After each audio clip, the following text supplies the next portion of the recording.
Jadi kita selalu dapat informasi atau dibilang bahwa kalau kita investasi di saham blue chip, pasti kedepannya untung. Tapi kita perlu kasih tahu dulu, saham blue chip itu apa sih? Jadi kalau saham blue chip itu biasanya adalah saham yang memiliki kapitalisasi pasar yang besar. Besarnya seberapa? Yaitu sudah mencapai di atas 10 triliun rupiah. Nah, rata-rata orang bilang kan setidaknya tuh kalau kamu hold sahamnya di atas 5 tahun, kamu pasti untung. Tapi sekarang saya mau kasih kamu beberapa fakta bahwa gak semua perusahaan blue chip sekarang itu pasti untung kalau kamu hold selama itu.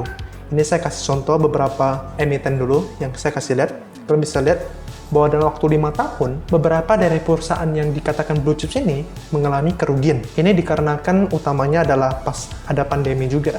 Jadi performa para perusahaan-perusahaan ini banyak yang lagi down. Kecuali tapi ada juga yang mengalami peningkatan juga, yaitu adalah di bagian sektor banking. Ini adalah leader para blue chips, yaitu adalah BBCA. Kalian bisa lihat sendiri. Ini saya kasih hitungan juga. Misalnya kalau macam blue chip di sini, yang terutama BCA, ini kalau kita dalam hitungan waktu 5 tahun, return per tahunnya CAGR yaitu adalah 17%. Nah, saya mau kasih tahu dulu.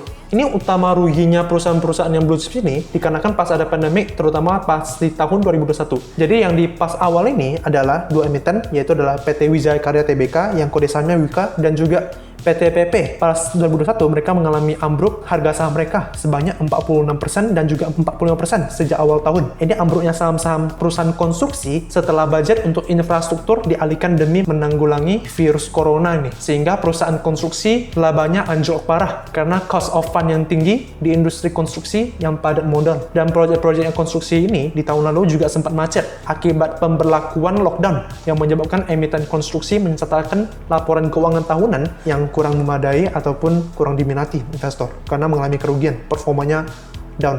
Dan selanjutnya adalah koreksi masif juga dibukukan oleh PT Unilever ya, yang sudah ambruk parah tahun 2021. Dia mengalami penurunan harga sebanyak 44% dan emiten konsumer lainnya juga yang bergerak di sektor rokok, yaitu HMSP. Dan perusahaan-perusahaan yang consumer goods ini anjlok dikarenakan daya beli masyarakat yang turun, sehingga terdampak pada saham-saham macam Unilever, Sempurna, dan emiten lainnya yang di bagian consumer goods. Tapi ingat juga, seperti yang saya bilang, di antara semua blue chips juga ada beberapa sektor yang mengalami keuntungan juga, terutama di bagian perbankan, macam BCA tadi. Dan kalian perlu ingat juga, saya kan cuma sekilas bilang menyatakan bahwa nggak semua blue chips ini kan pasti untung. Ada beberapa yang merugi. Tapi ini jangan dijadikan sebagai satu asumsi bahwa semua blue chips yang saya bilang ini pasti buruk. Karena kalau blue chips, kita bagusnya itu dijadikan sebagai salah satu bahan instrumen diversifikasi dalam portfolio saham kita. Jadi blue chips ini, anggapan kita bisa dibilang tuh low risk. Tapi belum tentu bisa dijadikan sebagai satu value gain gitu. Dan kita ingat, kalau saham blue chips, kita nggak bisa diandalkan sebagai salah satu saham yang bisa multi-bagger profit.